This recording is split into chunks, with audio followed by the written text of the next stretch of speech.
Assalamualaikum warahmatullahi wabarakatuh. Nama saya Nurifah binti Muhammad Rusdin dan di sini saya akan menjelaskan mengenai apa itu kemurungan.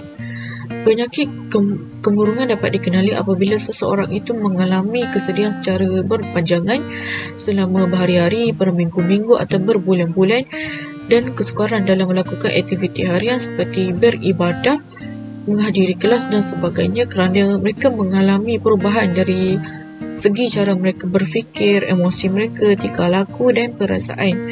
Menurut WHO, kemurungan adalah penyakit mental yang sering menyerang lebih daripada 264 juta penduduk bumi.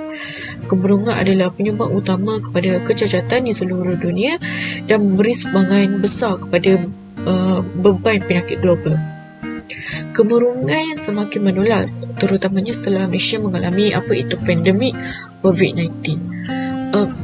Pelajar adalah salah satu golongan yang berisiko mengalami kemurungan disebabkan norma baharu yang berlaku secara tiba-tiba. Pelajar yang mengalami kemurungan biasanya tidak dapat didiagnosis pada peringkat awal dan kemudiannya membawa kepada penyakit mental yang lebih serius seperti skizofrenia yang memerlukan rawatan yang lebih rapi. Barangkali pesakit yang mengalami kemurungan ini beranggapan mereka tidak mengalami kemurungan kerana mereka berfikir yang mungkin kesalahan itu datang daripada diri mereka sendiri. Kesalahan seperti lemah semangat dalam menjalani kehidupan, malas dalam semua perkara dan perasaan letih yang berpanjangan.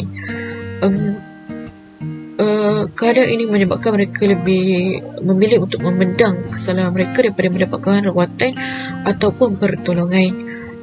Perkara ini dipendam oleh pesakit yang lama-kelamaan akan memakan diri mereka sedikit demi sedikit.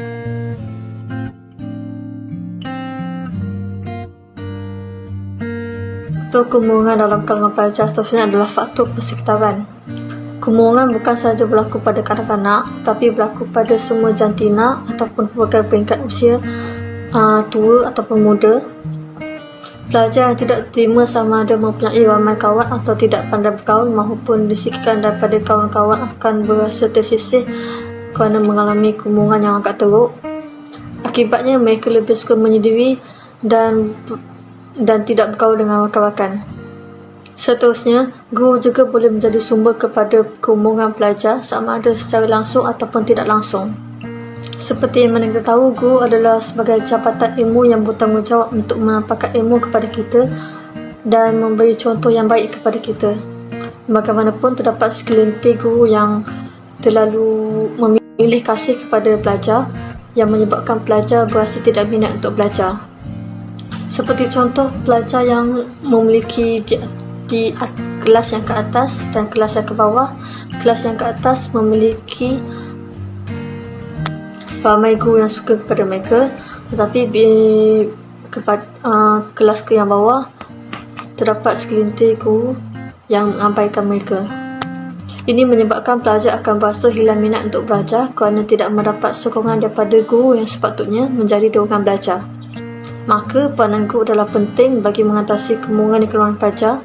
Guru adalah pembimbing dan pendorong bagi pelajar. Assalamualaikum, saya Amira binti Amaram. Nama batik saya A21A2787. Salah satu faktor yang menyebabkan kemurungan dalam kalangan pelajar adalah faktor keluarga, iaitu kurang kasih sayang daripada ibu bapa. Kegagalan ibu bapa dalam memberi perhatian kepada anak-anak menyebabkan mental mereka terganggu. Hal ini akan menyebabkan anak-anak semakin jauh daripada ibu bapa. Mereka akan bergantung kepada nasihat daripada orang tua atau rakan-rakan.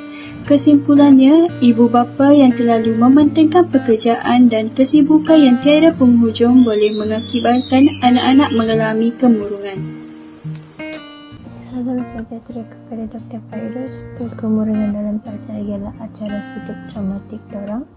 Terdapat segelintir guru yang alfa dengan kewujudan 6 kepelbagaian dan keunikan pelajar. Penyisian menyebabkan pelajar hilang minat daripada untuk belajar kerana tidak mendapat sokongan daripada guru. Ini akibatnya daripada hilangnya motivasi diri pelajar, maka terjadilah situasi kemurungan pelajar itu wujud.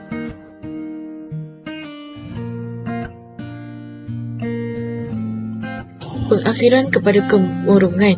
Pengakhiran seperti apa yang dicari oleh mereka yang mengalami kemurungan? Adakah dengan bantuan ubat-ubatan ataupun peranan dan bantuan seseorang? Namun hakikatnya kedua-dua penanganan ini tidak dilihat oleh mereka yang mengalami kemurungan. Pengakhiran yang paling sadis atau menjadi pilihan utama adalah dengan membunuh diri. Apabila seseorang mengalami kemurungan, mereka akan mengalami gangguan fizikal dan fisiologi dan mencetuskan tingkah laku di luar kawal atau di luar sadar. Tingkah laku inilah yang menyebabkan berlakunya gejala bunuh diri, mencari tali untuk menggantung diri, berdiri di atap bangunan tinggi untuk melompat, menghiris nadi dengan barangan-barangan tajam dan kaedah-kaedah lain. Tidak menyusahkan sesiapa lagi, tidak mendapatkan pandangan kasihan, tidak perlu ulang-alik hospital untuk mendapatkan rawatan, dan yang paling utama, tiada lagi keserabutan yang bermain di minda dan menjadi penyelesaian kepada segala masalah hidup.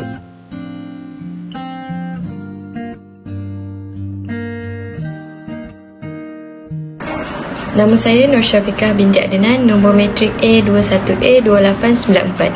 Pada fasa kedua, permasalahan kajian dan kesan. Yang pertama, falsafah pendidikan kebangsaan. Masalah kemurungan tidak menepati falsafah pendidikan kebangsaan. Kesan-kesannya, berlaku penurunan pencapaian peribadi seorang pelajar.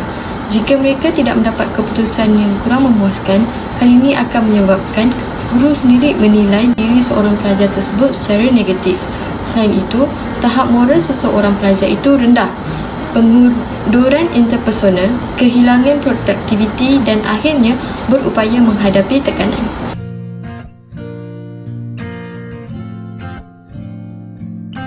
Seterusnya, penghayatan rukun negara penting bagi melahirkan modal insan yang berkualiti dan menanamkan sifat jati diri Malaysia.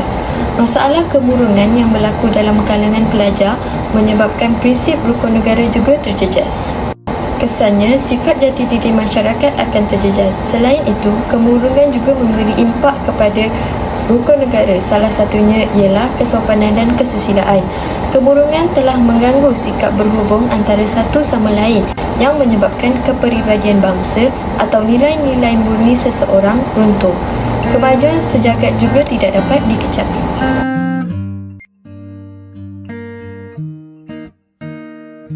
Kemurungan menyebabkan konsep kesejahteraan juga terjejas. Antaranya, tidak dapat melahirkan individu yang sejahtera. Selain itu, ia juga memberi kesan kepada produktiviti seseorang yang menyebabkan seseorang mudah letih dan tidak bermaya.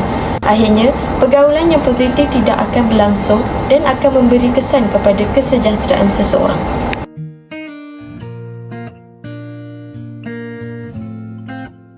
Nama saya Nur Ain Syafiqah binti Nikmat, A21A2762.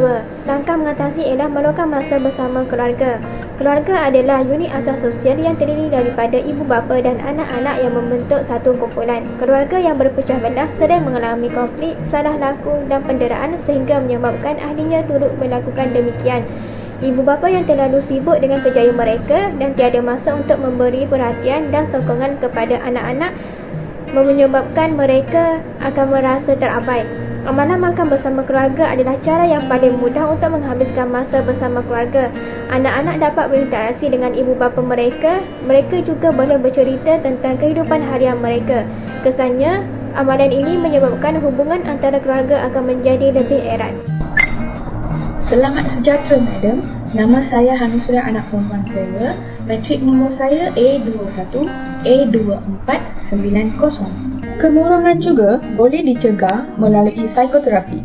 Psikoterapi atau juga dikenali sebagai terapi bicara ini dibimbing oleh pakar kesihatan mental yang terlatih dan berlesen yang dapat memberikan sokongan dan membantu individu mengenal pasti masalah apa yang menyumbang kepada gejala kemurungan mereka dan mengenal pasti cara terbaik untuk mengatasi masalah ini.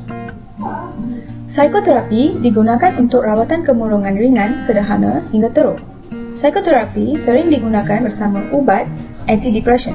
Bergantung kepada kemurungan, rawatan juga memakan masa beberapa minggu atau lebih lama. Psikoterapi terdiri daripada terapi kognitif, terapi kelakuan, terapi tingkah laku kognitif dan terapi psikodinamik.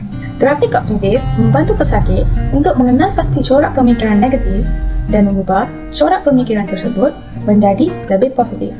Seterusnya, terapi kelakuan pula merupakan sejenis psikoterapi untuk mengukuhkan tingkah laku yang dihendaki sambil menghapuskan tingkah laku yang tidak diingini. Akhir sekali, terapi psikodinamik pula didasarkan pada anggaran bahawa kemurungan boleh terjadi kerana konflik yang tidak diselesaikan dan sering berasal dari zaman kanak-kanak.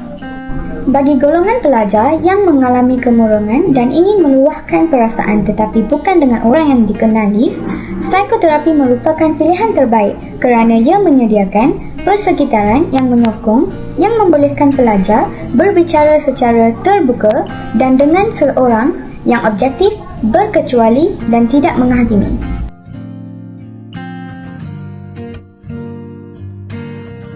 Kesimpulannya, kemurungan berlaku apabila tidak mampu meluahkan segala isi hati dan memilih untuk memendam perasaan. Hal ini boleh berlaku selama berhari-hari, berbulan-bulan ataupun bertahun-tahun. Mereka mengalami perubahan kimia otak sehingga penyakit kemurungan mencetus penyakit mental yang lebih kronik.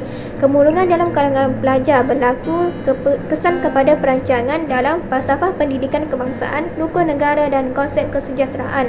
Faktor yang menyebabkan kemurungan seperti ahli keluarga, faktor persekitaran, rakan-rakan dan guru-guru. Mereka akan selalu tersisih atau mempunyai hati yang sensitif. Mereka juga sukar menghadapi kenyataan. Penyakit ini sesungguhnya mampu dirawat disebabkan oleh peranan pihak-pihak tertentu.